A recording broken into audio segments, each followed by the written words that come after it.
Humans have been using written marks for communication for centuries. The first systems consisted of pictures or symbols that represented ideas. These are referred to as pictographic or ideographic, and generally were only written and interpreted by priests. The earliest known writing system is cuneiform, invented by the Sumerians living in Mesopotamia around 3300 BC. The word cuneiform means wedge-shaped, referring to the shape of the marks made when Sumerian writers pressed sticks into clay. The Sumerian cuneiform system was primarily used for trade because the pictures and symbols could be read by speakers of many different languages, making it a useful system for trade across different language groups. Since there's no correspondence between the written marks and sounds, speakers of different languages can all interpret the message. The next big writing system developed in Egypt around 3200 BC and was known as hieroglyphics.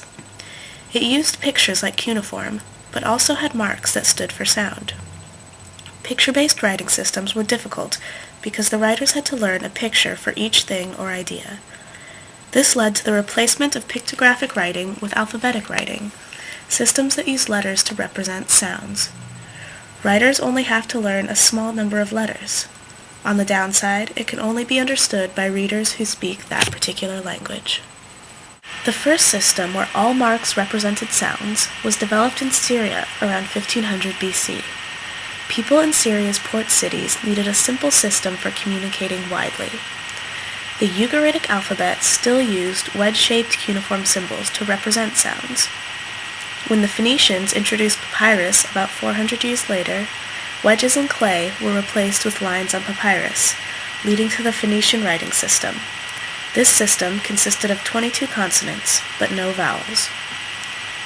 Using this system as a base, the Greeks developed an alphabet that included both vowels and consonants. This is known as the first true alphabet.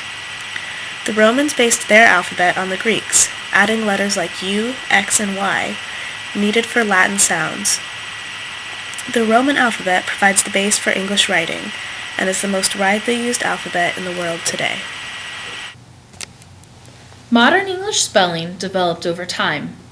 Changes in spelling and pronunciation can be traced through three historical periods: Old English, Middle English, and Modern English, along with the changes affected by Noah Webster in America. The Old English period dates from 450 AD to 1100 AD. The alphabet was like Modern English, but did not use the letters J, K, V, or W, and used Q and Z rarely. During the Old English period, some sounds were spelled differently than in Modern English. Some examples would be ship as S, C, I, P, folk as F, O, L, C, and child as C, I, L, D. The Middle English period dates from 1100 AD to 1500 AD. Many words were added from French and Latin. Norman scribes introduced changes in the spelling of English words. For example, CW was replaced with QW, so that CWEN became QUEEN. During this time, U and V were interchangeable, so Shakespeare spelled universal as VNIUERSALL. Modern English covers 1500 AD to the present time. A number of forces combined to stabilize spelling. Printing presses were established. Many Greek and Latin words entered English during this period. For example, B's were added to det and doubt to mirror Latin spellings. Conventional spellings of many words came to be established by the end of the 15th century. However, changes in pronunciation during the same time resulted in variation between sounds and spellings in current English. This change, which occurred in the 1500s, was called the Great Vowel Shift. After the Great Vowel Shift, many spellings of vowel sounds no longer corresponded to their pronunciations. Noah Webster was very influential in terms of spelling reform in America. Thanks to Webster, words such as favor and center are spelled differently than in England. Though many of his changes caught on, his spellings of bread, give, and women did not. Reform of the American English spelling system has been hotly debated. Contrary to popular belief, the spelling system does make sense. If we spelled all words phonetically, readers would have a much harder time reading. American spelling is based on three forces. Phonetic spelling spells words the way they sound, like sit. Semantic spelling spells words alike that share the same meaning, such as hymn and hymnal. Etymological spelling spells words to reflect their origins, such as one in Old English and kangaroo in Australian. Teaching students the science behind spelling can clear up confusion, help students learn the exceptions, and aid students in reading, writing, and comprehension. The final section of Chapter 5 looks at taking a scientific approach when teaching spelling rules. Research has shown that students who read and write extensively develop a subconscious knowledge of possible spellings in a language. This understanding of possible combinations is called graphotactic knowledge. This ability makes it possible for readers to unscramble words and recognize when words look incorrect.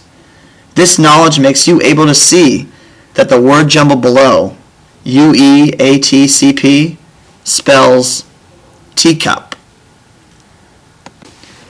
To improve students' graphotactic knowledge, teachers can implement word games that deal with letter combinations. For example, palindromes are words and phrases that say the same thing forward and backward.